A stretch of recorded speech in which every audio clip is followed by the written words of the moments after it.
All right. Hello, everyone. Good evening. Welcome to the Everest Base Camp Trek Brief call. This call will cover uh, a thorough brief of the itinerary, inclusions, uh, accommodations to expect, how the route is going to be, the route familiarity, and any contingencies which are expected on the route in case, if any, in case, if anything happens, touch wood, nothing as such sort has happened as of now, what kind of SOPs we follow, and frequently asked questions by the end of the call. So in the interest of time, so what we are going to do is, since we have an agenda set for the next 45 minutes to 1 hour, I would request everybody to mute yourselves until we cover one topic, right? So I'm posting the topics also over here so that you'll get an idea. So the topics are such. First, set of 5 minutes. Anyways, we spent the 5 minutes. It is about introducing ourselves. Post which we'll go ahead. One agenda after another agenda. Once one topic gets covered, we'll give a 2 minutes or 3 minutes of time so that people can unmute themselves and ask us questions. For those of you who cannot attend the entire call completely, we're also sending the recorded link for you over your WhatsApp groups. Right. So let's start into the brief itself quickly. So hi everyone, this is Hemant here. I am part of TrekNomads from the last completed recently 4 years. I'm into fifth year right now. So a small introduction of myself. I run operations for TrekNomads. I'm also a head of operations. My story started in TrekNomads, I think way back in 2019 when I was a customer of TrekNomads first. Not many people know this. I saw a lot of. I'm an Excel sheet guy basically, so I'll just start comparing every single thing. So, and tourism is one of those places where we cannot compare very easily. And then in that, trek also is a very niche place where we cannot compare stuff, each line item by another company. For example, somebody mentioned that everything is included, but then they may not even give you food. And even if they give you food, they may not give you water. A lot of nitty-gritties are missed out. And when I compared a lot of line items, I found that TrekNomads was better. That is how I became a customer for them. I think, as I told you, in 2019 when I did a Kedarkanta trek. Until then, I used to do smaller treks in and around Karnataka, and then also in Himalayas. Once I saw how TrekNomad itself is to function, I started the likening of how they function and everything. And probably after a year or two, and then I joined them as a consultant for operations and sales. And later, I continued with a full-time South Indian sales and operations job, and then finally, entire India. Post which, I started handling the entire globe. So we are operational in 4 countries as of now, and 5 to 6 different states in India. And yeah, pretty much that. I have personally been to, I think, 30, 35 plus trails. Did multiple times in the last 5 years. Before that as well, 6,000 meters. I think 7, 8, probably 10. Lost the count after a point of time. Did them multiple times. Attempted a 7,000 meter and also 7 summiter. Summited highest peak of Europe and highest peak of Africa. So that is me. So I'll be the host for today, and I'll go through the entire brief for today. So a quick good evening to everyone. Really sorry can't speak to each of you individually, but yeah, we'll get to it and then we'll start introducing ourselves probably in the groups, right? Okay, the first thing which we are going to cover today is going to be the itinerary, detailed itinerary of the entire event. So that is, we are going to start from day one all the way until the last date, right? So EBC in itself, Everest Base Camp, is doable in 3 different manners. The regular manner, which is a traditional route, you can see on the screen, I think. I hope all of you can see it. So on day one of Everest Base Camp, so route, usually, we'll start with the regular route and then we'll go to the people who are doing Gokyo next to it. So on day one, all of you will arrive. The scheduled day of your batch, you will be arriving in Kathmandu, and we'll be picking you up from the airport as per your convenience, and then we'll be transporting you to the nearest place of stay which we would have booked, which is in middle of Kathmandu, which is Tamil. And this is going to be usually Ramada. So Ramada is where we usually every year give you stay, and it's a 4-star facility where you have bed and breakfast booked for you. So usually on the day one itself, we try and do meet and greet and gear check. And there are few people who arrive late in the evening also. For them, we do it in the next day early in the morning. So the idea is very simple. We want you to lay out all the gear what you have, which you have purchased or rented, whatever you bought it for the trek. Keep it on the bed wherever you are, right, where you're staying. And one of our team, which is ideally a Sherpa, will come and then check your gear from top to bottom and identify whether this is sufficient for trek, for the trek on EBC, or is it not adequate. and give their advice on renting or buying stuff. And this happens there and then itself. So we finish the gear check, we give a brief. Whatever we're doing right now, the same brief is actually repeated to you again with the entire team as a refresher for you on the day when all of us meet as a small brief. Post which we go out in and around Tamil area, which is actually located inside middle of heart of Kathmandu, which is a melting pot of 150 plus countries. The entire world comes here to for the love of mountains, and they climb or trek, or for the adventure sake, right?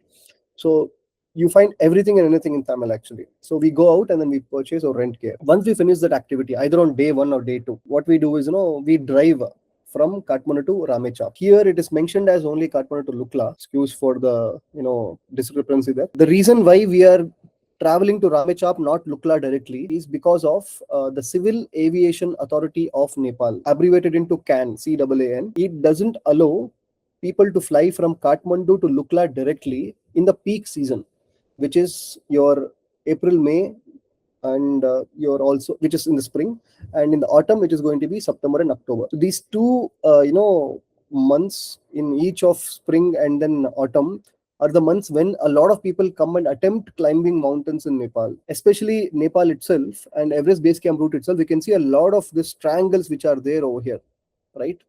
These triangles are nothing but mountains. These are all very famous mountains people climb. So you mean to if you look at it, there's around 17 to 18, nearly 20 mountains in Everest region alone, and 3 different routes which people take to trek. On top of that, people also fly other domestic flights from Kathmandu and Annapurna region towards Makalu region to Manaslu region. Multiple regions are there. So they have one single international airport. They have 2, in fact. One is Pokhara and Kathmandu, but one, which is the Kathmandu International Airport, is the most famous one, and then that is where 99% of the flights land to and take off as well. Now, because this airport is so busy, that adding another domestic flight in between becomes very difficult for them. So there's only one single apron. I think 2 aprons right now. Even that is going to be difficult because one takes off, one lands, and in between there's no space for domestic to take off and land. While they try to do that, all the way until 2019-20s, pre-COVID, even in COVID, and some 1 year after COVID also. There's a lot of accidents which used to happen. Reason why they used to have a very huge issues with regards to flights crashing now and then. Really sorry that I'm mentioning a negative news, but then yeah, that is for the betterment of us that we're not taking that flight directly from Kathmandu. In fact, civil aviation of Nepal is banned in multiple countries. US doesn't allow any flights from Nepal into their land. Same with Europe, except India, where we are training them, except few Southeast Asian countries and then Dubai or the Gulf nations. No other nation allows Nepal to fly their flights or land them from there, which origins from there, except the other country. For example, an Indian carrier can probably take off from Nepal and then land in US, but then Nepal Airlines itself is not allowed. It's very rare to see that. So after all this, backlash from all the other aviation authorities across the world, they decided that they're going to put a stop to it, and they took a very hard decision on stopping direct flight between Kathmandu until Lukla. So what they did was they allowed people to drive. Instead of taking a flight directly to Lukla, they built another airstrip which was already there, but then they made it a little better, called Ramechhap. So where you drive all the way until Ramechhap, which takes you approximately around 4 to 5 hours of drive. It's 145 kilometers. So you have to invariably drive until Ramechhap on the day 2. With our itinerary, you drive from Kathmandu to Ramechhap on day 2, and then you stay the night in Ramechhap. And the next day, early in the morning, you're just opposite to the airport. You just wake up, take your bags, and then walk probably for 10 minutes, and then you have the airstrip in front of you, and then take a flight, land in Lukla, and then you can start the trek, right? So pretty much that. So day 3, we wake up early, we take our bags, we see a simple basic airport, which is more or less, only has very small carrier, Bombardier Airlines, or bigger Cessnas, which are around 20-25 people max in an aircraft, kind of planes which are there. And as usual, like any airport is there, you put your check-in bag one side and you go for your physical check another side, which is a small house like a establishment which looks like an airport, makeshift they've made. And once you enter, you have the waiting area, post which based on your ticket, they call you, and then you just go on board. Very simple. And you take the flight from Ramechhap to Lukla. The flight time itself is around 15-20 minutes only, but then the boarding, deboarding, and all this process itself will take you another additional 2.5 hours. So that makes it 2.5 to 3 hours. So let us say if you have a flight at 6 o'clock in the morning, that means you're losing your sleep from 5 all the way until 8 o'clock in the morning, where you land in Lukla, and you don't stay in Lukla.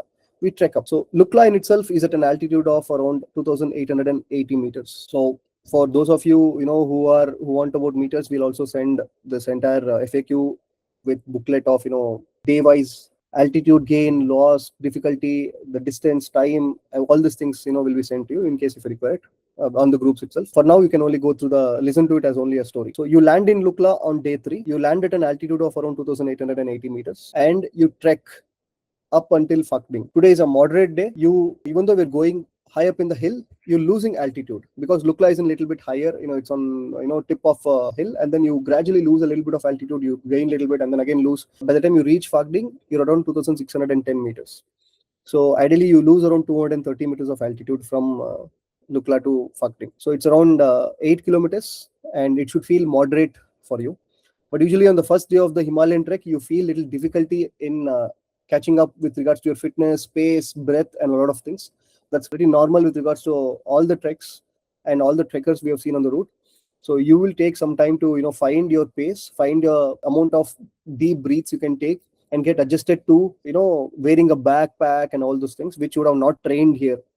Here you may train, but then you will not train with a backpack on. So that's one gentle reminder for people. Even if you have like another 1 week left, probably wear a backpack and then start gradually getting used to it. So you arrive at Fakding at around 4 o'clock, and you retire for the night. And first day you get used to it. Second day is a very long day and slightly longer compared to first day, and then little difficult also. This is considered one of those days which is slightly difficult. Why? Because you do a lot of altitude gain on this day. So you'll be starting from 2,600 meters, and you'll be going to Namche Bazaar. From Fakding to Namche Bazaar, which will take you approximately 7 hours. It will test your strength as well as your endurance as well as knees also.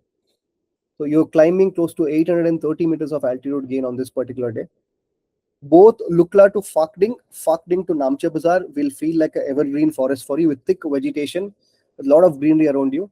And by the time you reach Namche Bazaar, all these alpine trees are seen, all these greater Himalayas alpine trees are seen, and then they kind of recede as and when you're about to reach Namche Bazaar. You let, you cross over through the thick forest area, and you get out of the forest area, and that is when you find Namche Bazaar, which is a mini town in itself in middle of the mountain.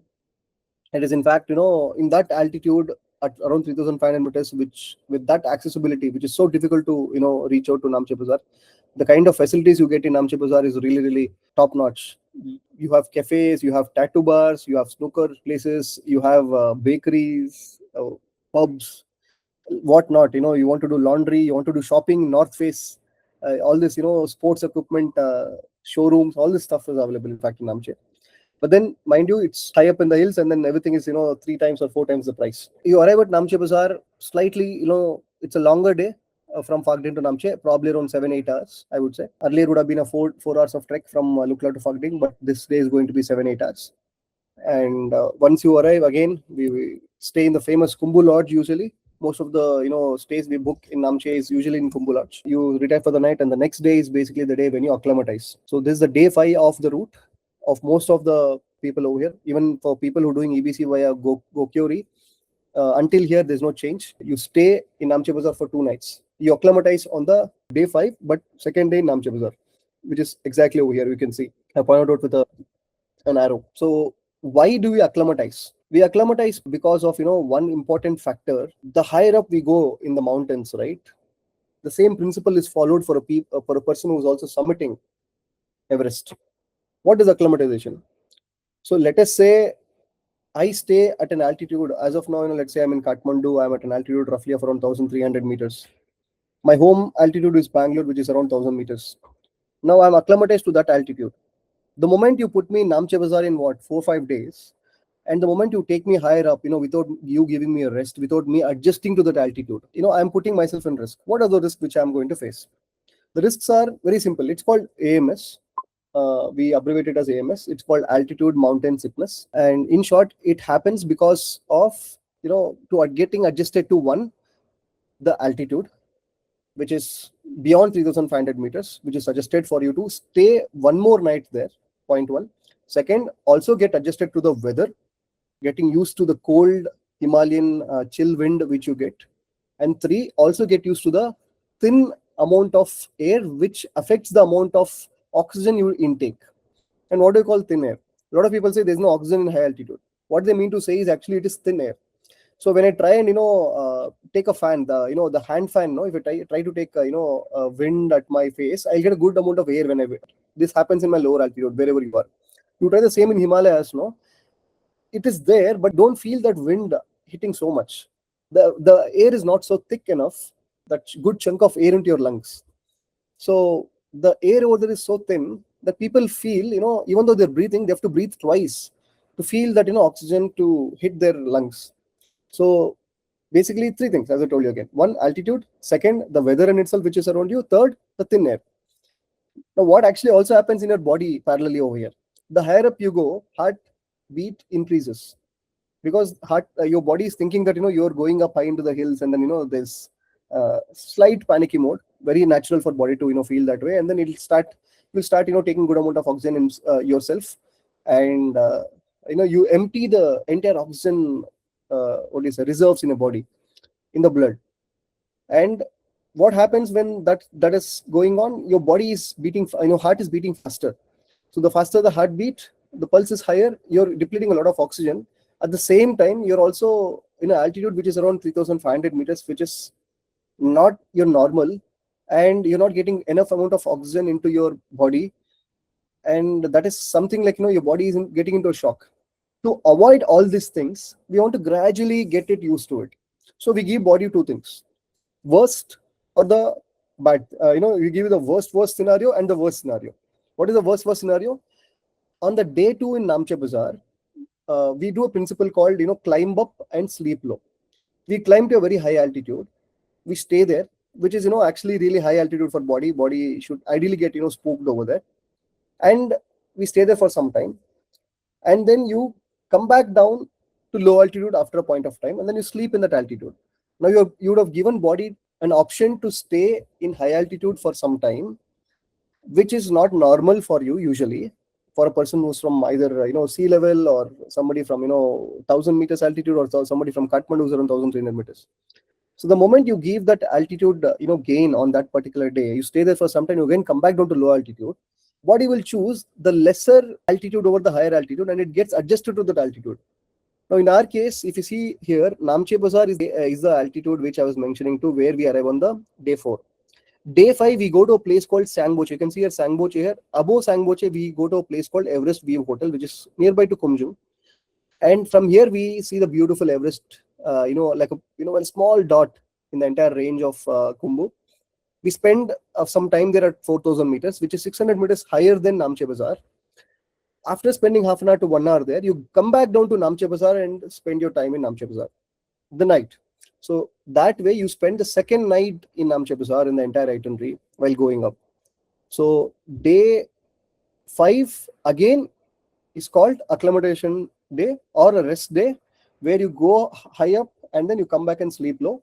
And we spend that half a day in doing that, and then getting our body adjusted to height, weather, and the air. Day 6 is when you leave Namche Bazaar and go towards Diboche. Now, day 6 and 7, even before I give the entire brief of 6 and 7, you have to understand this, how the entire terrain changes here. 6 and 7 are the days when, the second half of the, terrain you can see. The first half of the terrain is basically Lukla to Phagding, Phagding to Namche, which is the evergreen section. This section, which is Namche Bazaar to Diboche, Diboche to Dingboche. These are the 2 days which will be there for day, 6 and 7. These days will feel like an actual Himalayan trek for you. For those of you who've been to Himalayas, or those of you who've been to high altitude, like, Leh Ladakh or Himachal Pradesh, you will feel, the terrain, the weather, the air, as well as the plants and flora and fauna around you will feel like a Himalaya, proper Himalayas for you. That is how the entire region is. So we cross over 3,440 meters from Namche Bazaar. We go to a place called Diboche. Even before we go to Diboche, you can see that there is a place called Sanasa and Tengboche, and then even before that, even after that, we have Pangboche. So Diboche is not mentioned because this is a slightly older map, and Diboche is there from past couple of years only. So it's exactly in between Tengboche and then Pangboche. So Diboche is a place where we climb up over Tengboche, and then we come back down to Diboche and stay at Diboche. So if you look at it, Namche Bazaar is 3,440 meters. We cross Tengboche, which is 3,867 meters, and post that, we come back to 3,820 meters, which is Diboche, which is not seen here, but it's slightly lower than Tengboche, somewhere over here. This day will also feel slightly, difficult, but then yeah, not as difficult as the day when you, did on the second day when you came to Namche Bazaar. But yeah, this is also another important day where you'll see a lot of change in the way how from evergreen forest into actual Himalayan trek. Should take you approximately, I would say, 6 to 7 hours. It is around 7 to 8 kilometers until Sanasa, and another couple of kilometers until Tengboche, and the last 1 kilometer to Diboche. Total around 11 kilometers on this day which you spent. So this is day 6 for you, and you climb a overall altitude of around 4,430 meters. Next day would be day 7, where you trek from Diboche to Dingboche. Diboche to Dingboche is approximately around 10 kilometers long for you, and it should take you 5 to 6 hours, and you gain an elevation of 550 meters. You start from 3,820 meters, and you go reach an altitude of 4,440 meters. There's a very famous cafe called the 4,440 cafe, which is highest cafe in the world, is what people say, and you'll witness it when you're there on the route.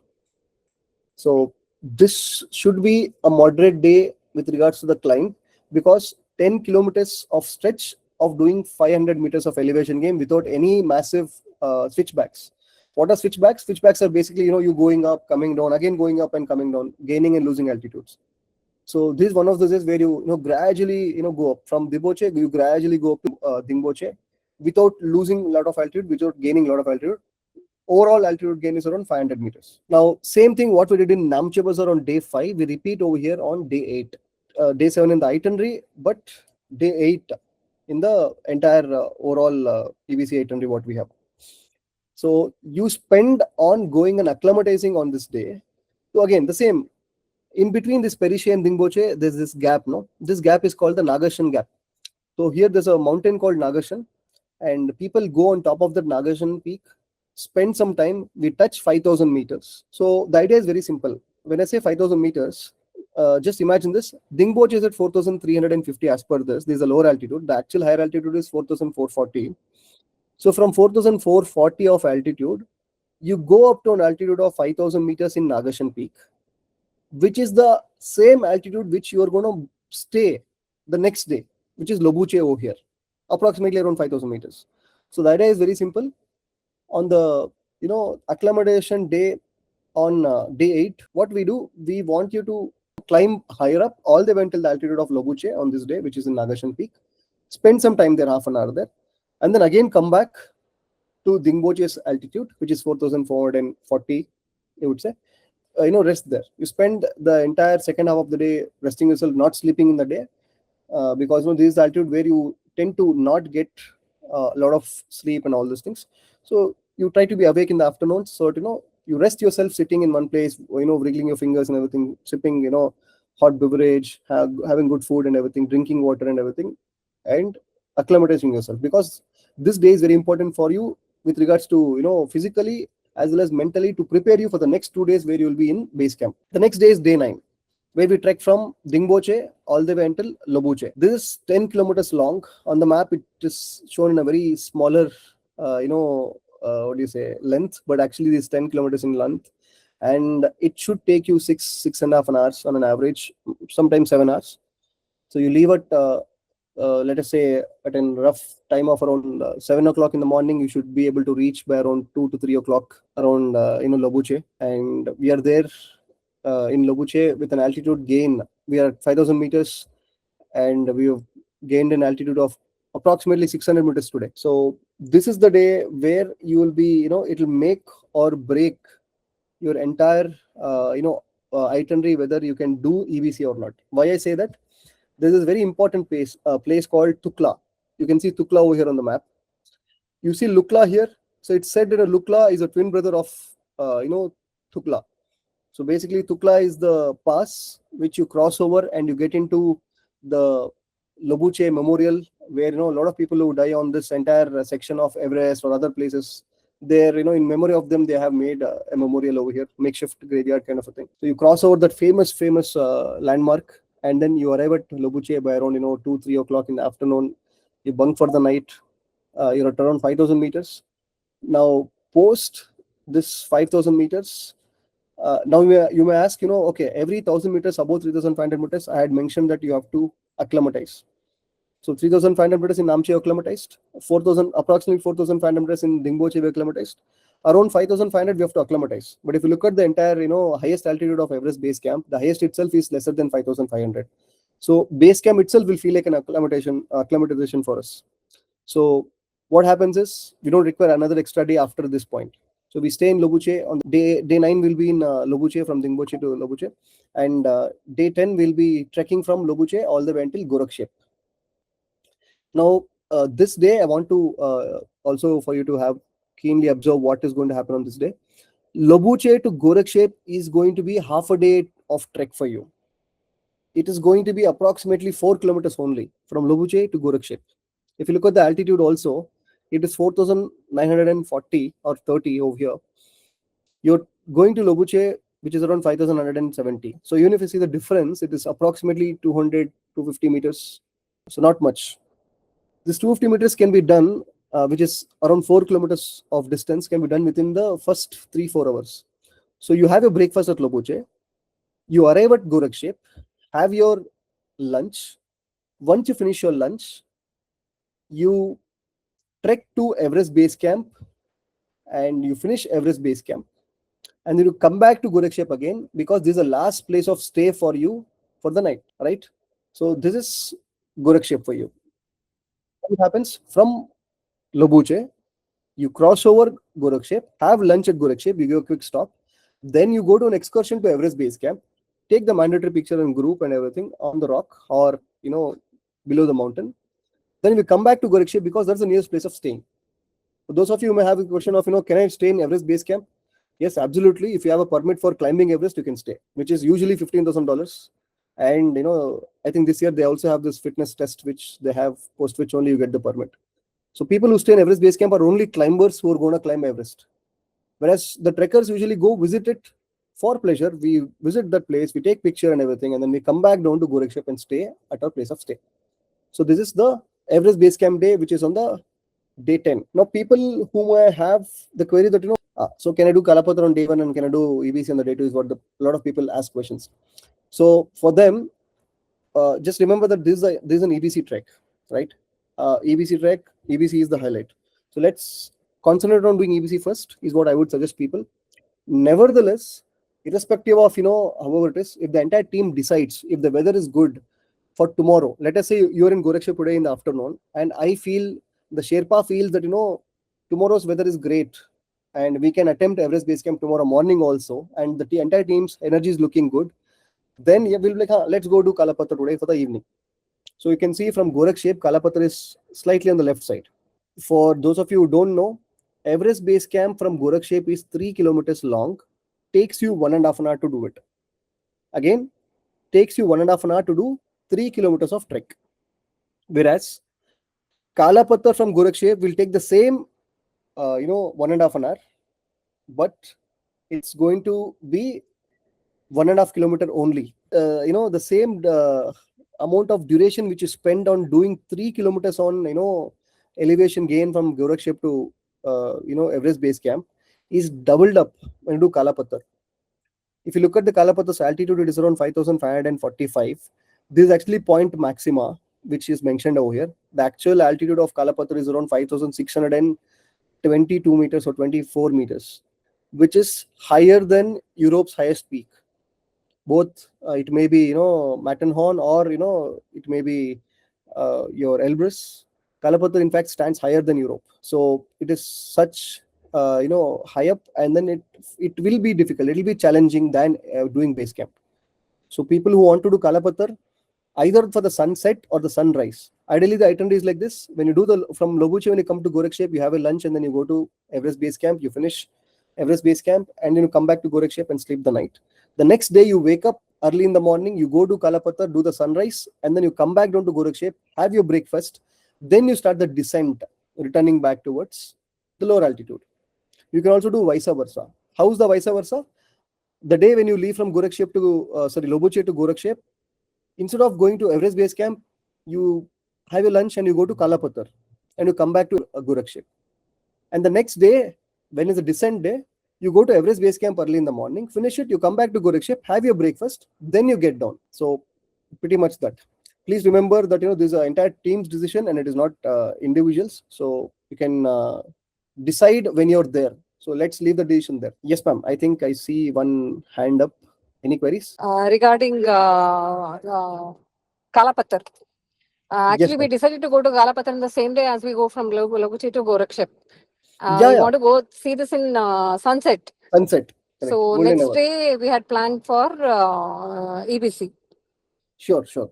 You can do that. So once you finish the entire Kalapatar and EBC on day 11, and we are going to descend down. So while going up, we would have taken 6 days to trek up and 2 days to acclimatize, which is basically 8 days completely to go up. Now, if you remove the acclimatization days, you are doing 6 days of time to go up, right? And you are going to spend those 6 days. You are going to shorten those 6 days into 3 days while coming down because of three things. When you go up, three things were against you, or were making it difficult for you. One, the same thing, the altitude. You're going to climb up and up. Second, the cold. It's going to get colder and colder the higher up you go. Third, the air is getting thinner and thinner. Now it is the reverse. So when you come down, right, what happens? The altitude is getting lost. You're losing altitude. You're going to lower altitudes. Second, it is getting warmer. Third, you're getting a huge amount of oxygen into your lungs. And you suddenly feel, and that too, you've been to 5,500 meters, close to 5,000, it's 5,364 meters. You have had a lot of, what do you say, acclimatization at that altitude. And then, when you come down, your body suddenly feels like a mini version of superhuman capabilities. You start running down. In fact, we tell people to keep it as gentle as possible when you're returning back. And you may feel drowsy also, because you would have had sleepless nights in the high altitude. You start suddenly start feeling sleepy. It's like for people who can relate to, if you've been to a marathon, if you've been to a gym, or if you've been to an high intensity work, suddenly when it becomes easy, you feel drowsy. You feel like taking rest. That's a very natural. And in that hurry, what you do, you start running down, and then you knock off your knees actually. So getting down also is a very tricky thing. 2 entire days of trek up, which is close to 18-19 kilometers, has to be covered in 7 hours while coming down. A lot of people ask this question: is it possible? Even, in fact, they will understand it when they're there. In fact, you feel like you can cover more journey actually. In fact, Perishe has been a break for people to stop. If not, we have people who have asked us, is it possible for us to go a little more ahead also? So it's pretty much possible. It'll take you approximately 18 kilometers from Gorakshep all the way until you reach Perishe. So why Perishe, not Dingboche? Because it's just for the sake of, it's lower in altitude, which is next to Dingboche. It is the other side of the, Nagashan peak, and then, change of place also, except that nothing else. So we come to Perishe on the day 12. Day 13 is the day when we trek down from Perishe all the way until Namche Bazaar. Want everybody to remember this day while descending. Perishe to Namche Bazaar on theory is only 18 to 20 kilometers. But in reality, I've seen people touching 20, 21, all the way until 22 kilometers because of a lot of reasons.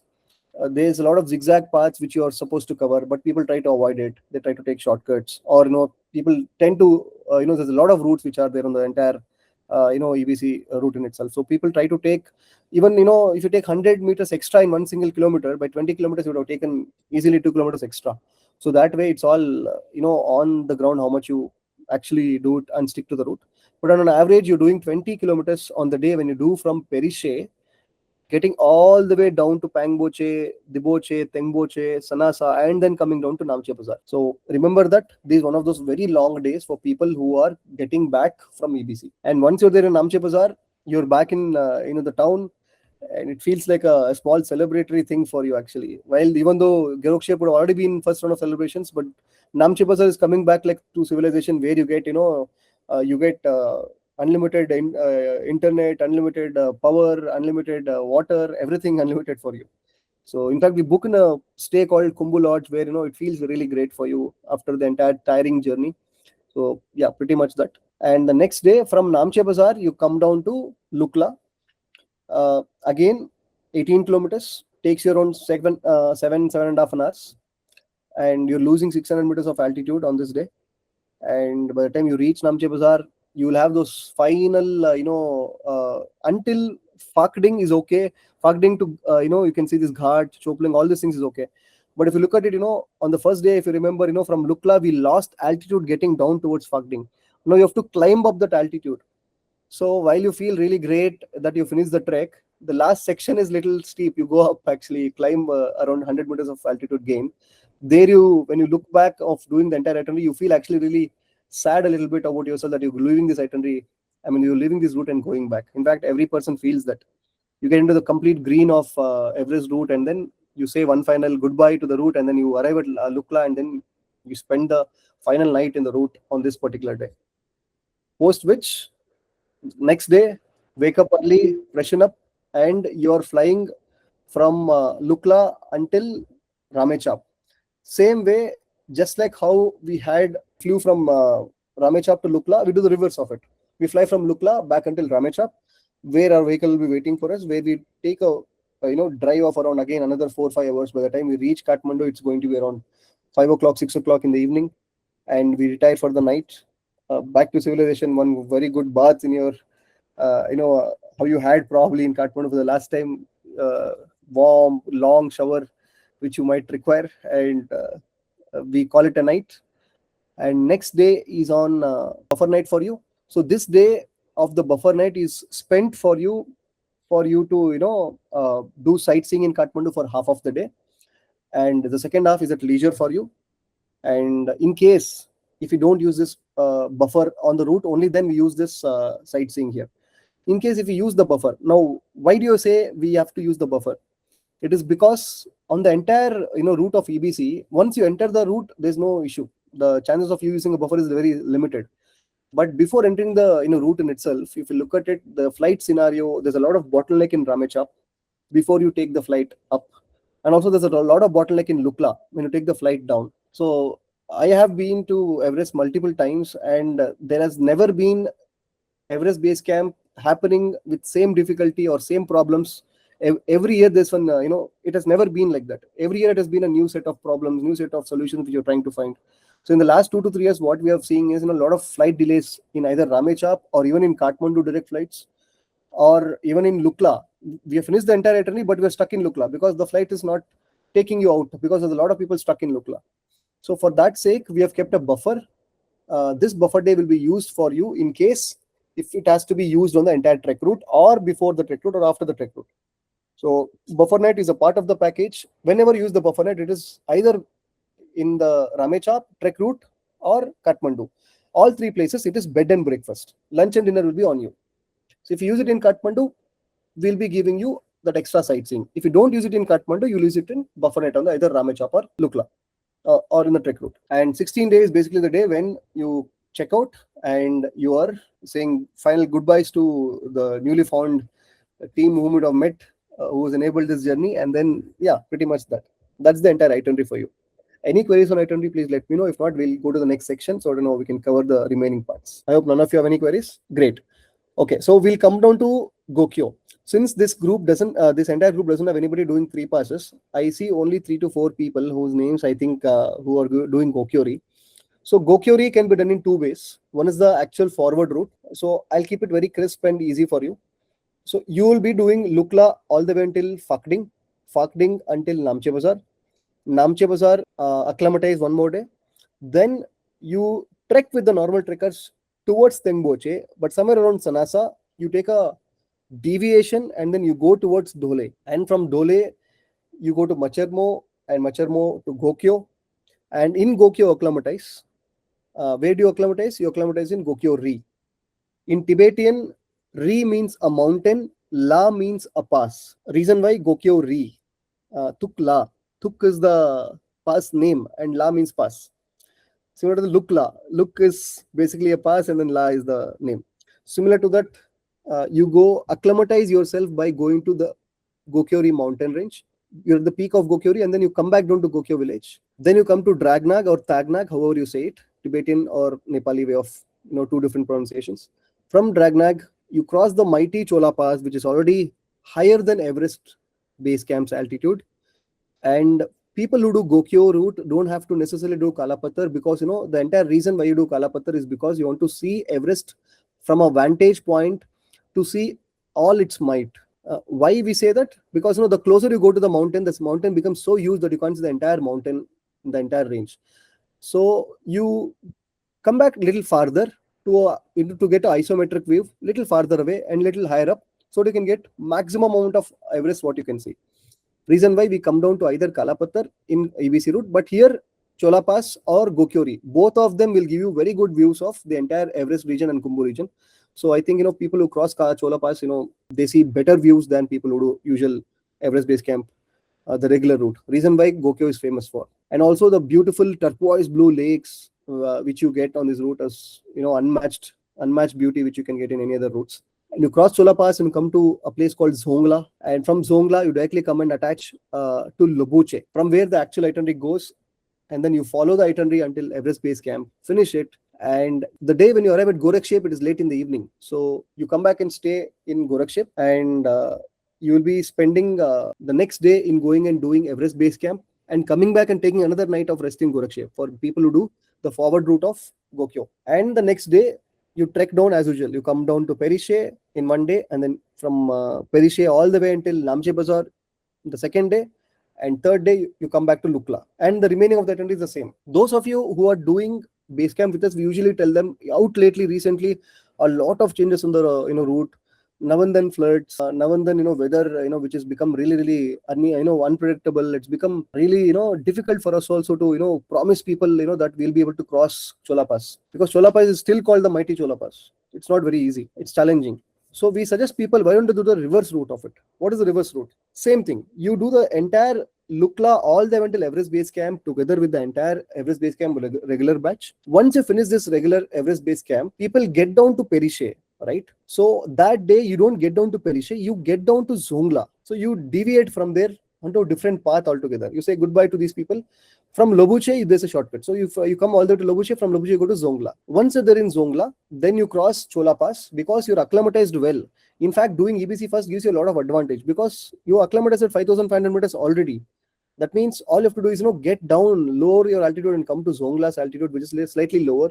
Take some rest, good amount of energy. You can recover a little bit of energy and your strength and everything, and then you can cross Chola Pass. Once you cross Chola Pass, everything is a breeze after that. So you cross Chola Pass, you come to Dragnag, and once you cross Dragnag, you go to Gokyo village, and you get to see the famous turquoise lakes, and then you get down to the same Machermo to Dole, all the way until Namche to Lukla. This is a reverse route, which is what we suggest people who are doing it. The only difference what I see from Gokyo forward route and reverse route is that you spend one day extra on the route while doing the Gokyo reverse, because while going up you acclimatize extra while going up in the regular route compared to the Gokyo route. So that is something which you have to use when you do the Gokyo reverse route. So that is the itinerary for regular and Gokyo. If any other questions, let me know. If not, we can go to the next part of the entire agenda.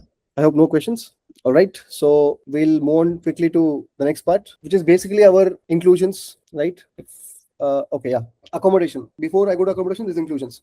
So all of you are doing Everest Base Camp with us. Sure, we'll share this PPT with you. We'll share also this route map with all of you on the groups, in fact. So for all of you who want to know about, I think it's the same actually, for irrespective of it's Gokyo or it is going to be regular EBC, we are going to stay in 4-star facility in Kathmandu, ideally Ramada Encore, which is what we book, or a similar category hotel, which is ideally a Marriott or Ramada. So your airport pickup and airport drop is included with us, which is before the trek and after the trek. Your stay is going to be in Ramada in Kathmandu, and your transportation from Kathmandu all the way until Ramechhap is included. And in Ramechhap, you're going to stay in a place which is a small resort. Just so you guys know, 2 years back when we went to Ramechhap, we had the option of either going and staying in a homestay or on road, literally road. All of us, a bunch of foreigners, bunch of Indians, NRIs, all of us took rental tents, and then we just slept next to the airport itself. Airport, in fact, you can sleep in the airport.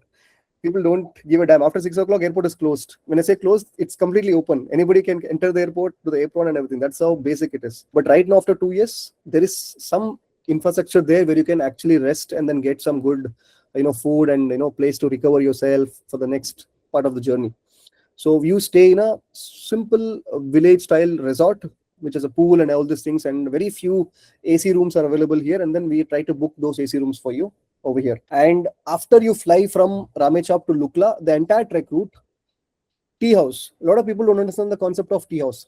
Tea house is nothing but consider a nomadic homestay. So if you go to this Darjeeling, Sikkim, or Ladakh region of India, you can see a lot of these homestays which are made up of stone masonry and wood mixed with them. That is what is called as a tea house. In fact, it is a homestay.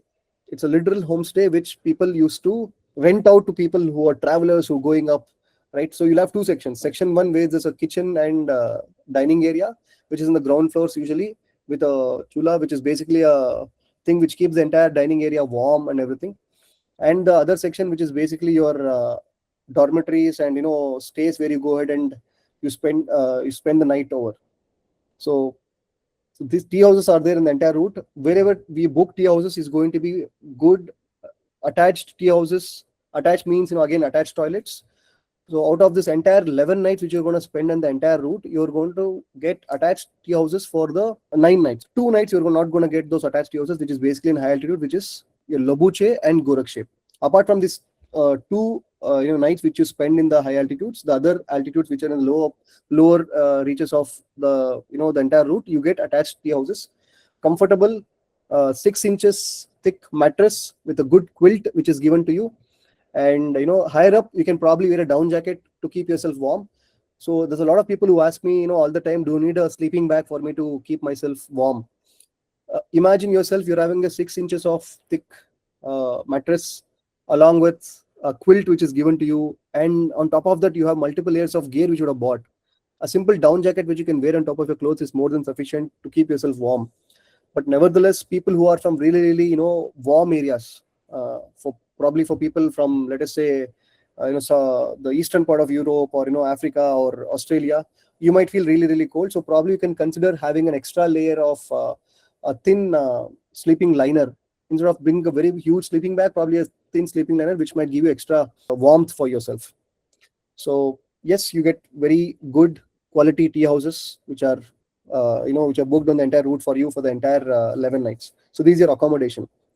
Apart from this, on the entire route, 5 important factors which I usually tell, I break it down the inclusions into very simple factors. 5 of them. One, your stay. For a good night. Hemant, Yeah, can I ask a question please, here? please, yeah.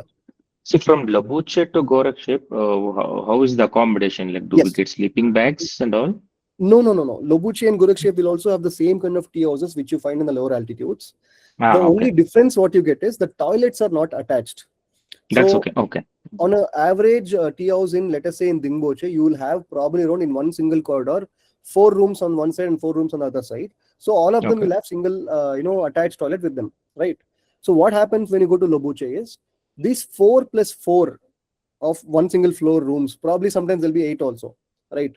You will have one toilet for one side of the corridor and one other toilet for the another side of the corridor.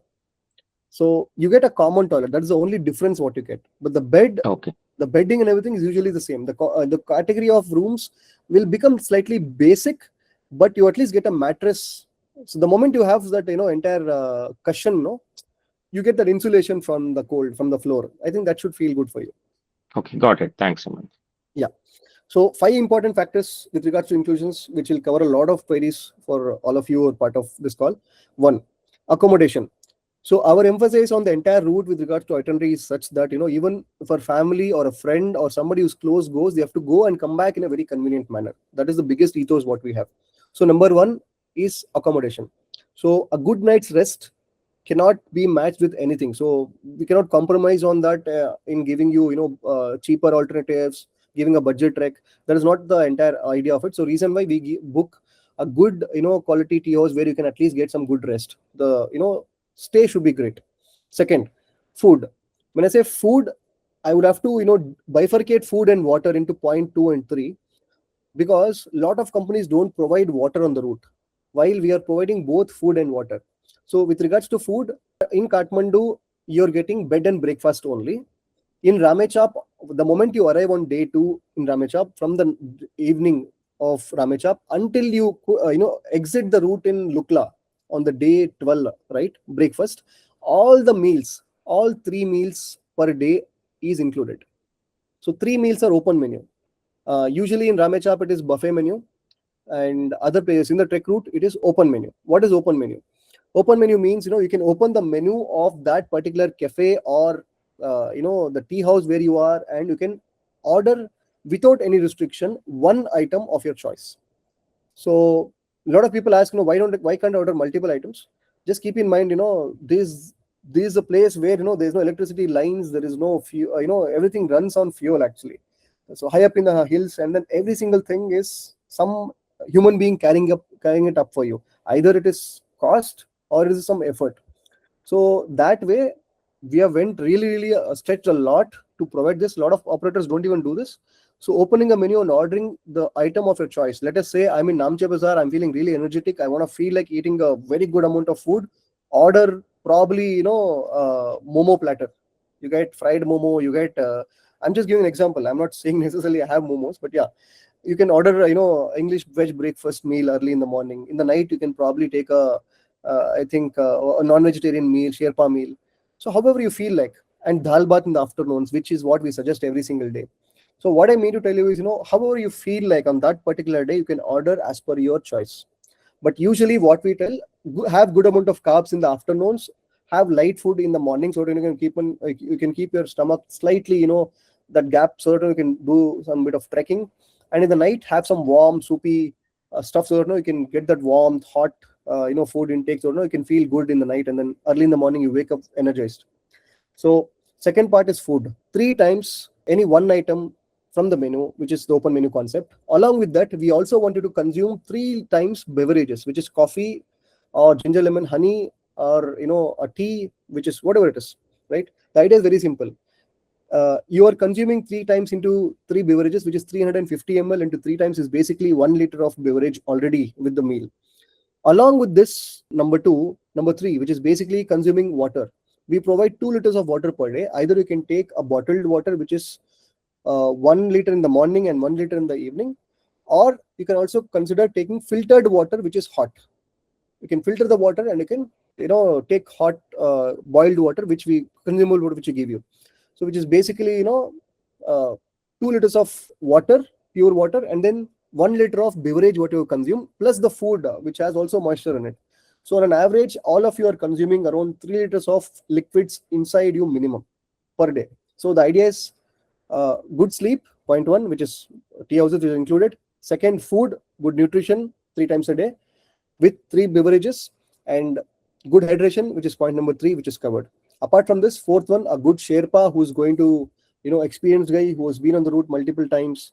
Sherpas whom we believe in, we trust in, whom we know personally. That is the kind of Sherpas whom we're going to send on the route. And also the team whom we will receive from airport back until airport are the team whom we know closely, call ourselves as extended family. And the final one, the porter, which is basically 10 kgs for each of you. We give you a duffel bag as a part of the goodies, where you can give 10 kgs of your luggage, and then we carry it for you on the entire route, right? So that is 5 important points. Apart from this, minor ones are basically like your ground transportation of airport pickup, airport drop, your transportation between Kathmandu to Ramechap back to Kathmandu. Your, in case we don't use your buffer day, your sightseeing transportation with a guide. All these things are minor things, but also part of the inclusions. Apart from a t-shirt, a personalized t-shirt which we give you as a memorabilia, which you can remember always, look back and be like, on 2026 spring I did this trek bolke, you can keep a souvenir for yourself. That's also part of the entire inclusions. So I think I covered both accommodations and inclusions on this. Any queries on this, please let me know. If not, I can move on to the next section. I think people are also posting questions here. Yes. Yeah, Hemant, like, should we ask question about how much cash to carry? Yes, I'm coming And down to that. question. Okay, okay, We'll cover that in the FAQs actually. sure. Okay. So now the second part of the thing is covered. So which is basically, accommodation also is covered, which is done. And I can see temperature is the next one. On any given average day, I can divide this entire route into 3 different parts. I will cover both the route as well as temperature along with it, in a parallel manner. So you can divide Everest Base Camp to 3 different sections. One is the proper evergreen forest kind of a section, which is basically your let us say you are going from Lukla to Fagding to Namche Bazaar. This region will feel like you are probably witnessing an altitude of approximately, let us say, usually like how you see Ooty, Kodaikanal, and all these places. For those of you who don't know, I think I see a couple of foreigners, Jelena and all is there. So it's going to be slightly colder for you. So let us say in the nights, in the daytime it's going to be warm.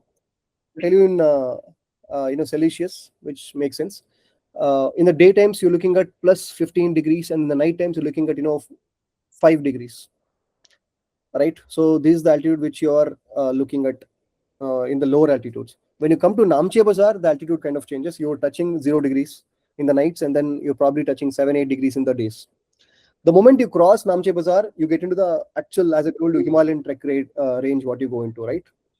So this is basically is when you start getting sub-zero temperatures in the night. So you start getting anywhere from minus 5 degrees all the way until minus 8 degrees, what I have experienced it, all the way until plus 5 degrees in the daytimes. And don't mistaken this plus 5 degrees to be very cold for you, because you're still up in very high altitude, which is around 3,500 to 4,000 meters. From this altitude, it is not only the cold that burns, it is also the sun, which is basically in that altitude, if there's some shade on top of you suddenly feel very shiverish. It's very cold. The moment there's no shade, even the cloud shade what you get, if it's not there, the sun burns you. Either it is the cold chilly wind that burns your skin, or the sun which burns you. So it's both extremities what you feel. Even though it's 5 degrees, you still feel like as if you're getting a sun which is around 30-35 degrees of sunburn which is you're getting. So but if you look at the average temperature for a human being to survive, it is around 5 degrees plus 5 all the way until minus 5 until Dingboche. But from Dingboche is when you get the alpine desert. We also call it the high altitude region or the Himalayan alpine desert. It is not necessarily a desert. Why we call it a desert? It is arid, completely no moisture, and cold is very brutal. In fact, cold will give you cold burn. Actually, your entire layer of skin kind of peels off. That's very normal for people.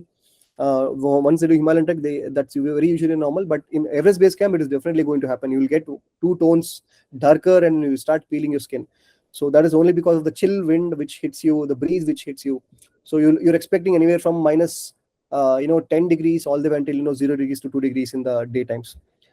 Probably in Gorak shape, we'll be doing sub-zero temperatures. But whenever the sun comes, probably you're looking at 0 all the way until 5 degrees. But then the lowest will be probably around minus 10, minus 15 also sometimes.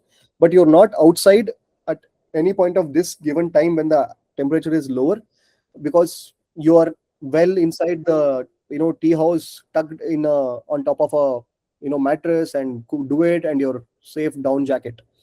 So yeah. So this is how your weather temperature is going to be. I think we can go to the next section if none of you have any queries with regards to weather and temperature. So which is going to be things to carry list. And Hemant, are you sharing your screen or no? Yes. Sorry, I'm going to go to the next section. Sorry. Yeah, because we were just saying your Yes. roadmap only. Okay, thank you. Yeah. So the packing list. See, we will send you a separate packing list for you. I think we have already sent with you a packing list with your indemnity bond and medical certificate, right? So consider this as simple, for the Trek Brief call, we've made this for people to understand in a simpler manner. But two important, things what you need to consider in your mind before you attempt this trek in itself. I would say two best friends. That is how, all of us usually share with people. One, the moment you wake up early in the morning, even before you hit the bed in the night, you use one single gear which is spent extensively every single day without fail. That is going to be your trekking shoes. The moment you get up from a bed, you wear your trekking shoe, and before your bed, you remove it and you sleep, right? Or probably once you reach your camp, your next place of the TOs on for that particular day, you remove your shoe and you take rest. This particular section, which is basically shoe in itself. Three important things to remember for a trekking shoe. High ankle.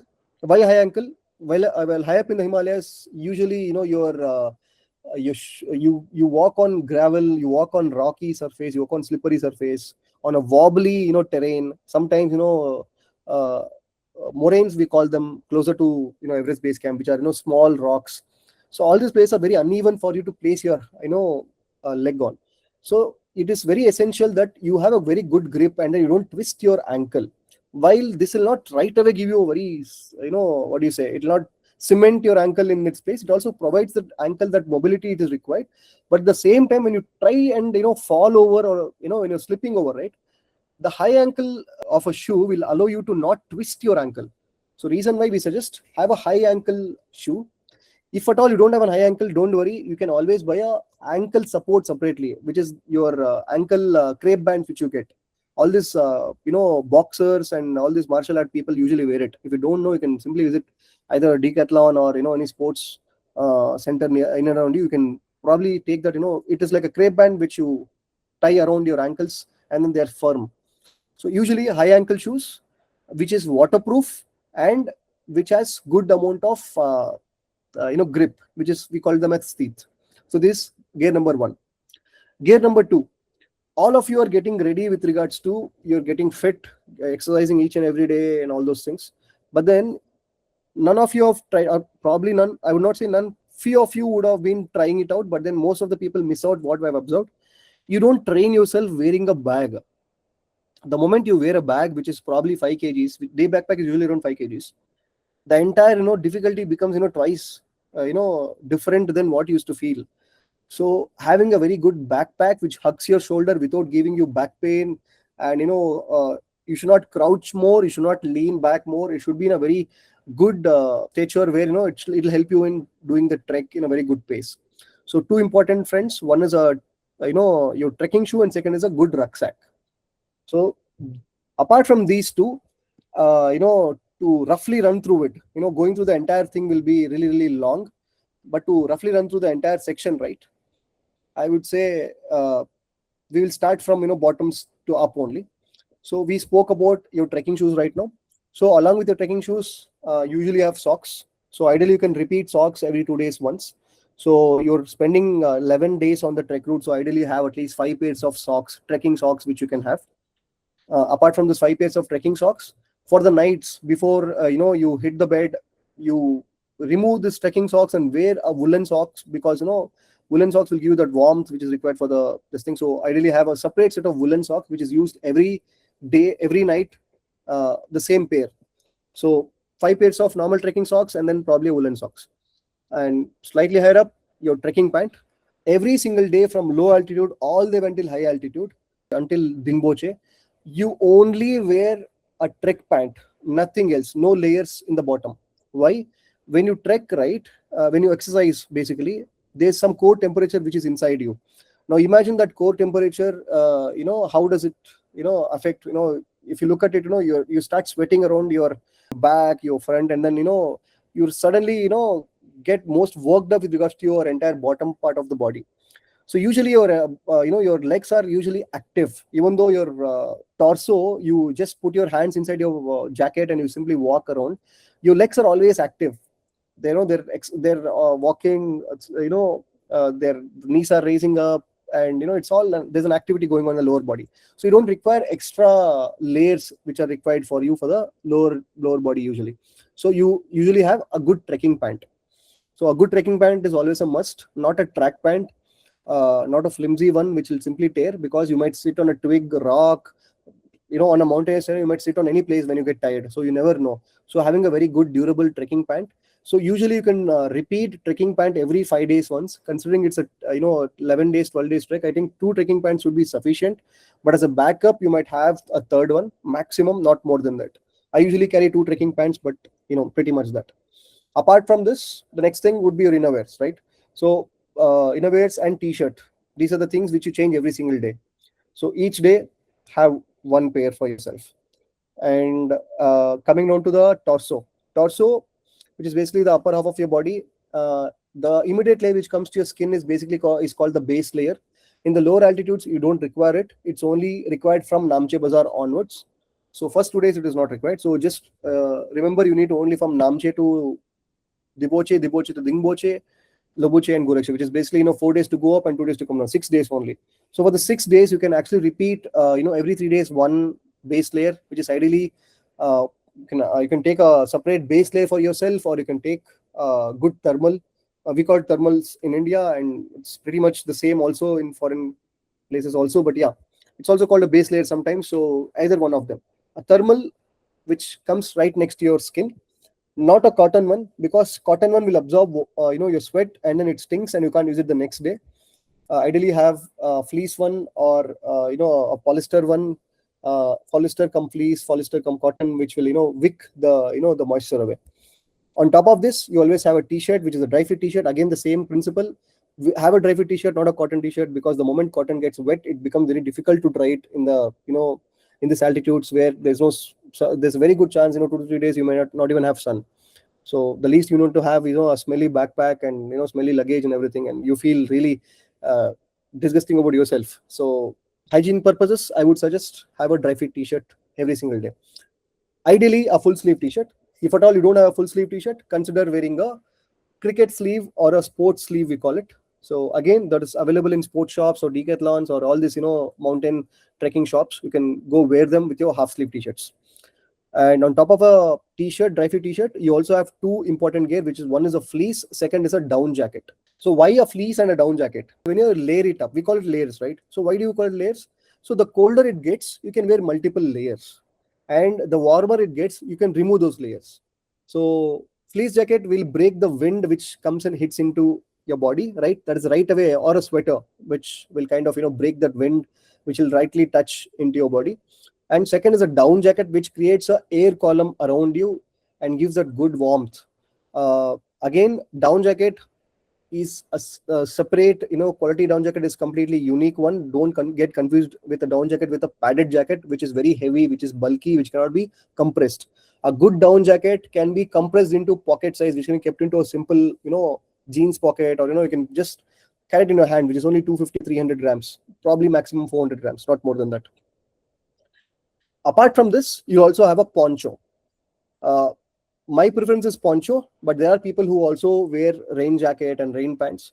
But then please understand, rain jacket and rain pants in the Himalayas, if it rains, 30 seconds you're already drenched. It'll take you on average 30 seconds to wear a rain jacket and a rain pants the moment it starts raining. Or else you're usually you keep them packed inside your bag, right? But whereas a poncho will take you 20-25 seconds or 30 seconds maximum to take it up and then pop it on top of it, even before the rain kind of hits you. Your clothes don't get wet. So a poncho is usually suggested for you. High up, your neck area and your hands and your head and all these things are called extremities. Why extremities? These are the areas which are completely exposed to air, and you don't understand how they get exposed, and you usually spend a good amount of time without understanding that, and you suddenly catch a cold the next moment without, if you don't have any protection towards it. So one, have a tube around your neck. We call it tube or a bandana, or all these monkey caps, what we call, which can cover from head all the way until neck, right? So your head is always covered, your ears are covered, and your neck is covered. That is the entire objective. Similarly, So your hand. Yeah. Hemant, what is the probability of rain during those days, Hemant? Today is March, and it is not supposed to rain. Because of rains, 3 hours they were stuck. Okay. The first batch of people who went to Everest today. Just so you know, it is not supposed to rain at all. And last year around this time we had snow when we are not supposed to have any snow. So to answer it in one single line, this is basically a question which none of them can answer precisely. There's no precise answer, and it is very, very random. But probability, expect it around 40-50%. Always carry, reason why I'm telling carry this is required. Don't miss any of these things. Nevertheless, if it doesn't happen, again, don't blame saying that it didn't rain at all. Why did you ask me to carry it, right? Because in fact, there's a team which didn't carry rain gear and came back and said, you didn't emphasize on making me carry rain gear, and then I'm drenched right now. I don't have clothes to even wear. So we have underwent that scenario also. So that way, I would suggest people to have a poncho, a simple poncho which will weigh 250-300 grams for you. I think that should be sufficient. It's not much of a weight also. So yeah, so coming back to all the extremities, which is basically gloves for your hands, probably one gloves liner, and on top of it, waterproof gloves. Waterproof gloves, right up if you wear them, or windproof gloves, your mobility kind of falls. You can't do a lot of tasks. You can't grab up water bottles. You can't go to the loo and everything, right? So for you to still feel warm but also not have a gloves on your hand, a liner will help you for doing that. So you'll have a liner always when the high up in the altitude, which is basically in the last 2 days. Importantly, you'll have one liner and one gloves on top of it. In the middle itinerary, which is basically Dingboche, Diboche, and all these altitudes, you'll have only a simple gloves which you wear. I think we have covered most of the rest. All is I think personal medication, toiletries, and all these things are very personal. So I'll leave it to people. If anything else, please let me know. If not, we can go to the next part of the brief. Great. Okay. So next thing is packing. So okay, good that we came to packing. So again, it takes a lot of time to explain about packing, but keeping it compact. I think we've run out of time. Also, you have two bags. Bag one, the day backpack. The day backpack is not required on this route. We are giving you a duffel bag. So duffel bag is expedition grade, 80 liters duffel bag, which we're giving you in Kathmandu. So you guys can carry your luggage however you're comfortable with. Any extra luggage you can keep it in Kathmandu. You can take it after you come back from the trek, which is not required for the trek route, right? What is required for the trek route? Absolutely only those things you can pack it into two bags. Bag number one, which is the main backpack, which is 10 kgs, which will be a duffel bag, which will give you. This is usually you can aram se pack it, which is 80 liters. So you keep all the important stuff here, and you can divide the section into used, unused, and probably there's one zip. As soon as you open the duffel bag, there's one section where you can keep all your toiletries one side. So that is pretty much that. Usually me, what I do, let us say today's evening, it's like basically tomorrow morning I have to go on a trek. So I'm already in Gorakshep right now. Oh, sorry, I'm in Namche Bazaar right now. Tomorrow I'm trekking from Namche Bazaar to Diboche. So I'm crossing from the warm areas into the cold area. So what do? I would have not used fleece until now. So I will take out my fleece, I will take out my down jacket, and I will take out my rain, which is basically the poncho, and I'll keep it in my day backpack. And I'll have one set of clothes which I change in the evenings. Usually, in the trek routes, you get sweaty, and then you ideally change yourself and clean up yourself in the evenings. So every day in the evening, you do this stuff, right? You take out the used stuff and keep it in one section of the duffel bag. Another section, you'll have fresh clothes, which you have.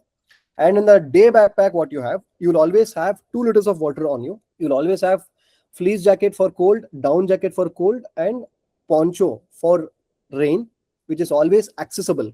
We never know when it'll rain, when it'll snow. We never know.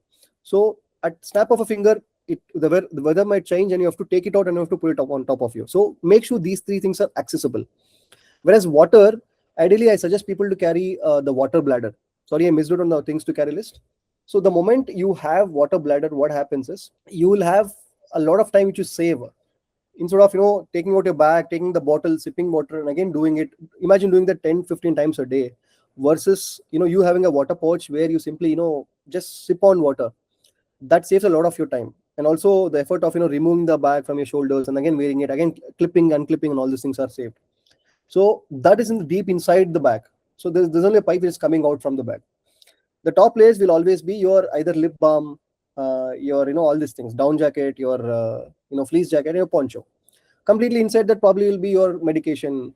You might carry probably some bites, or protein bars or energy bars which you may have. Probably you can keep them inside. So that is the way you kind of plan your day backpack and your main rucksack.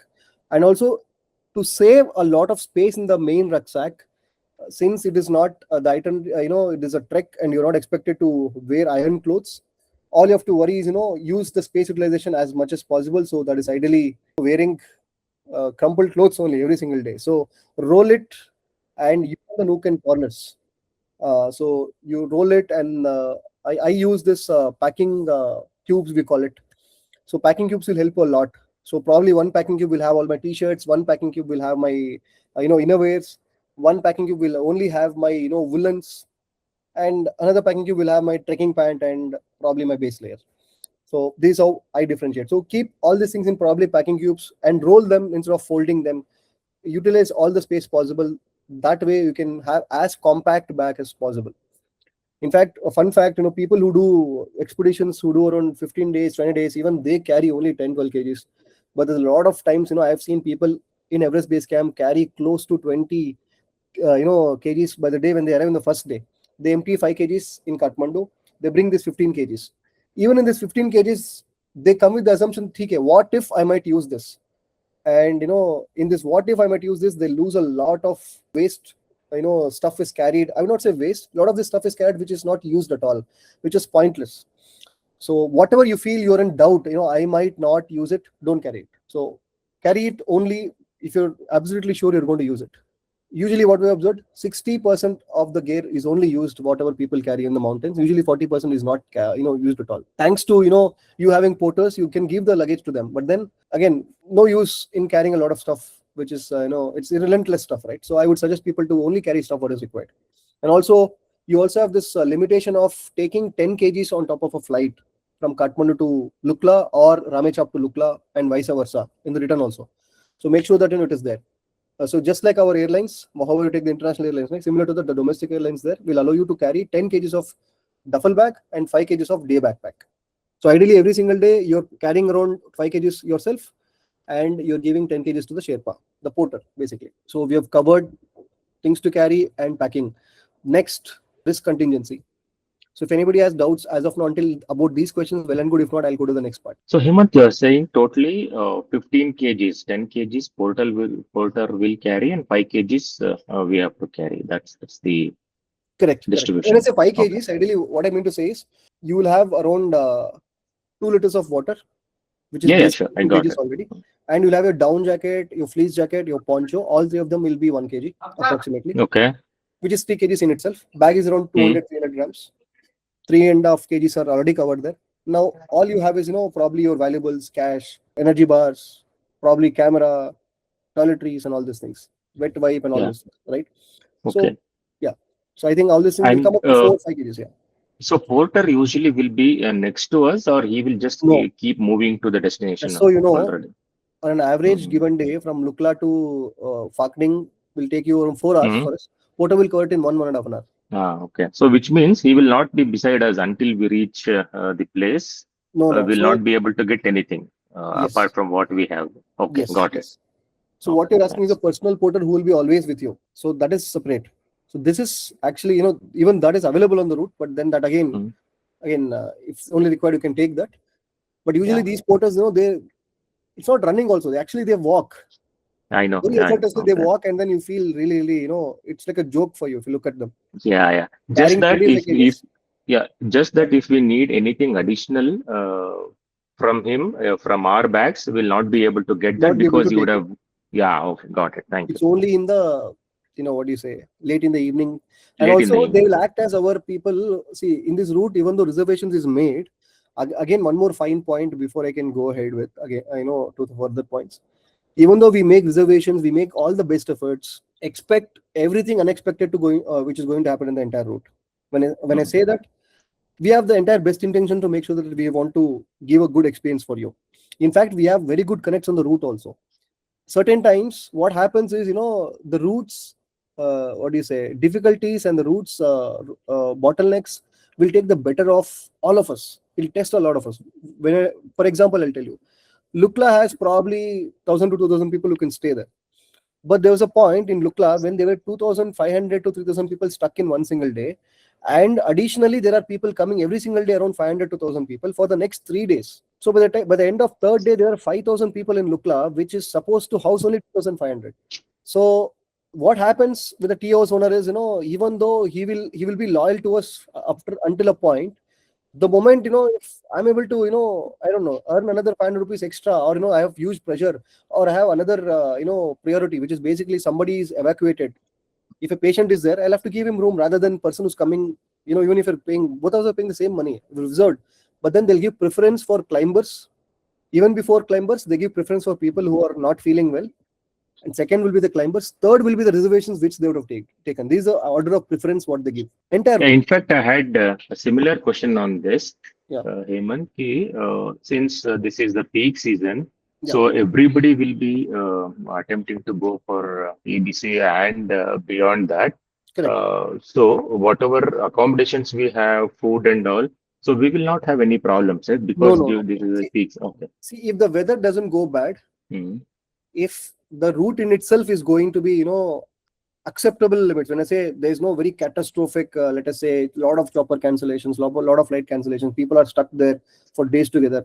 Except that kind of scenario doesn't happen. If it's the average day on the route, you'll always have the reservations what we booked, the food which you're going to get 3 times a day, the what the inclusions basically are covered for you. Okay. Probably No, no. reservations, what happens Meaning is by see when the comforts will be the all same. I'm No, all I'm asking is like the way our group is going. Like for example, in our group we have 20 people.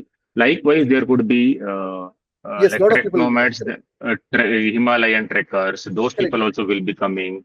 So will it be crowded or how? No, no. So That's basically, you need to understand, the kind of tea houses which we are taking is usually, different from the other set of people.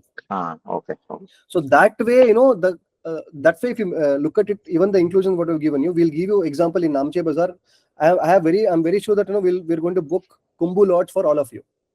Okay. Provided something goes wrong, now that 99% I can vouch for you. What if there's a very big blackout tomorrow morning, and let us say weather went very bad, owner itself is not able to reach, probably a very big flood there.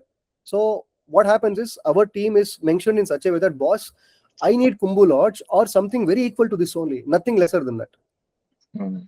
right? And I need to get 3 times open menu. So make sure you enable that. Reason why, your Sherpa is your first soldier for you on the entire route. So he'll make sure that whatever we promise you is going to happen on the route. But then that's the worst case scenario or what we're speaking right now. But on any average given day, even though multiple groups are there, we have this leverage over this entire route where we work with them from the last 10-15 years, where Mhm.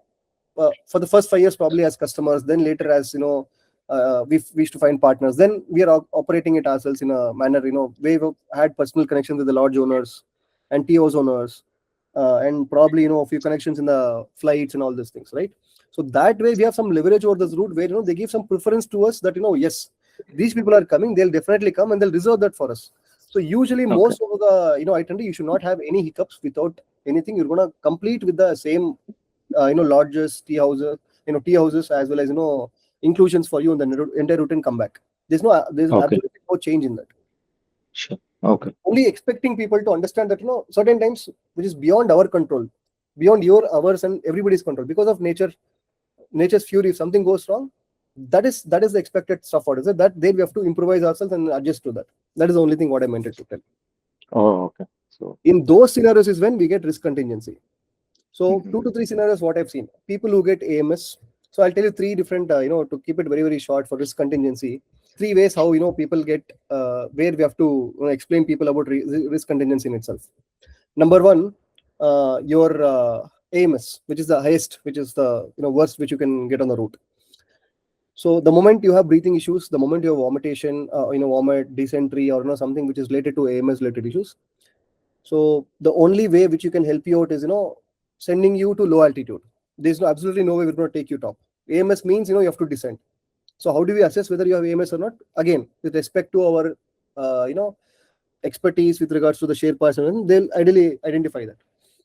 When Sherpas also fail to identify, what can we do? We have to take it to the nearest hospital, which is ideally on the entire route. You have multiple places where you have hospitals. So I'll quickly go to the previous slide to get a idea for you. So you have an hospital in Lukla, you have an hospital in Fakding, you have an hospital in Namche Bazar, and you also have a small clinic in Tengboche. You have an high altitude, a very big specialty hospital. You can see your HRA post, high altitude rescue center, actually over here in Perishe. And Dingboche also has a mini hospital. And beyond this is all clinic. Lobuche has a small clinic, Gorakshep has a clinic. So why am I mentioning this? In case something goes wrong, we usually suggest people to always have an adventure insurance. In fact, we mandate people to take it. In fact, this year onwards, I think Nepal has made it very mandatory for people to take adventure insurance. And there are multiple people offering for multiple nationalities. For Indians, we only have two options. One of the options which we know, which we are comfortable working, where we have worked in the last 10 years, is Adventure Sports Club 360. So we will give the numbers. You can, if you can feel free to take them, or you can also feel free to take other people also. We'll work with any insurance companies you have. So our idea will be to, right whenever you have AMS, right away get a first aid assessment with the nearest clinic possible, and try and get you, evacuated from there. Now, if you have an insurance, evacuation will be a part of the insurance, and it'll be covered. If that is not covered in the insurance, or if you don't have an insurance, what happens is you will have a very costly, scenario there. When I say costly scenario, one single seat in Everest Base Camp route from, let us say, Gorakshep until Lukla will cost you around $650 on an average, which is around 50,000 rupees to 60,000 rupees for one single seat. A flight or a chopper, flight time of the chopper is around 5 to 10 minutes maximum. 10 minutes you're there. They pick you, they throw you in Lukla. 99% of the times, whenever you get AMS, your AMS becomes pretty normal the moment you descend. And people's assumption is, "Arey, why did I even spend money? I would have been really strong. I could have gone, really did the trek. I would have spent some time." Absolutely no. The moment you come down to low altitude, that's when you actually, lose that altitude, and you let, the AMS symptoms will go away. And that comes at a very costly price of, as I told you. I mean, it depends on person to person how expensive you see. Look at it, but it's usually $650. But if you look at insurance, it's only $200. So might as well take the insurance, which will cover you. Again, insurance will not be given to you simply because you have an insurance, and they'll not give you evacuation just because you're feeling tired or anything as such. It's only when you are, having AMS or you had a fall. As I told you, 3 points which will cover evacuation. One, when you had AMS. Second, accidental fall and you cannot continue, absolutely continue. Your limb is broken, ankle is twisted, hand is gone, shoulder dislocated, face down hit, stuff like that. Something, grave. So we have to bring you down. With the same thing, third, comorbidities. You may have probably BP, sugar, XYZ, some comorbidities which suddenly flares up in the road. Now again, for all these three things, the only SOP what we have is go to the nearest hospital, because they're the best people to assess you, and then give a green signal whether can you continue or not. If you can take rest and if you can continue, well and good, you can continue. If not, you're coming back down. Apart from these three major issues, again, these three things only, which is basically your AMS or your falls or accidental falls or any accidents, or your third one, which is basically your, let us say you might have already diabetes, you might have, I don't know, pre-existing small comorbidity or disease which flares up. If this can be controlled with a drug, you can take rest, you can sleep over it, next day you can feel fine, your mind is clear, you're drinking good amount of water, you're peeing, your appetite is good, you're able to walk properly, your balance is good, then we always help you out and we motivate you to in fact complete it. But if something goes wrong, the biggest risk contingency on the route is AMS or falls, or any accidental falls, or any kind of comorbidities which flare up. For that, the only way is utilizing your insurance and going to the nearest hospital and sending you back. In fact, there's a couple of this reviews on our social media, if you can go check. This lady who had AMS issues at Dingboche, and the next day she was in Kathmandu, and the immediate 6 hours she was in Bangalore. That day evening she's in Bangalore already. In 36 hours, she's like, she's surprised because she's attempting Everest for the second time. The first time also she had an evacuation for some other reason altogether. This time she was very closer up and she didn't listen for a lot of reasons. She took a lot of Dimox without thinking, and then she didn't take a lot of water, and then she had to be evacuated. And yeah, so she was shocked actually the way how quick we had focused on in getting her evacuated. Now again, don't want to show off saying that we can do better, but yeah, we believe in our work. If everything goes well and if the weather is great, if we have prior information that with regards to your health, we usually do a health card fill up every single evening, right? So the moment we understand that if something is not great, we'll inform you first, we observe, and then we take the necessary thing we require same or the next day. So ideally, we look at the prevention first, which is basically we have a health card system where we see how much water intake you do, how much food you're taking, and any symptoms you may have, and checking your SpO2 every single day.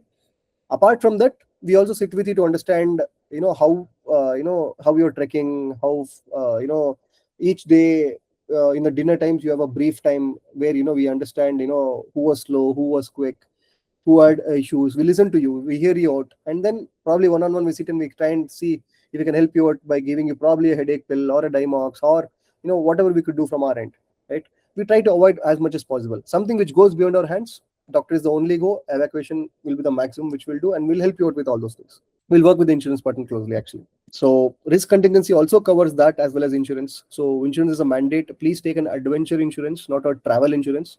Travel insurance is very cheap. Nowadays, people are selling it for only 1,000, 2,000 rupees. Please remember that these insurances are only valid until 3,000 meters, not beyond that. Maximum 3,500 meters.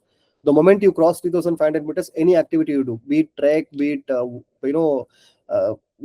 simple thing like walking around mountain, also is called adventure activity beyond 3,500 meters. So that requires something called adventure insurance. Please consider buying that. That will save a lot of your you don't have to constantly think that something should not happen to you wrong, and in the end psychologically it affects you, and then it should not affect the other way. That's insurance.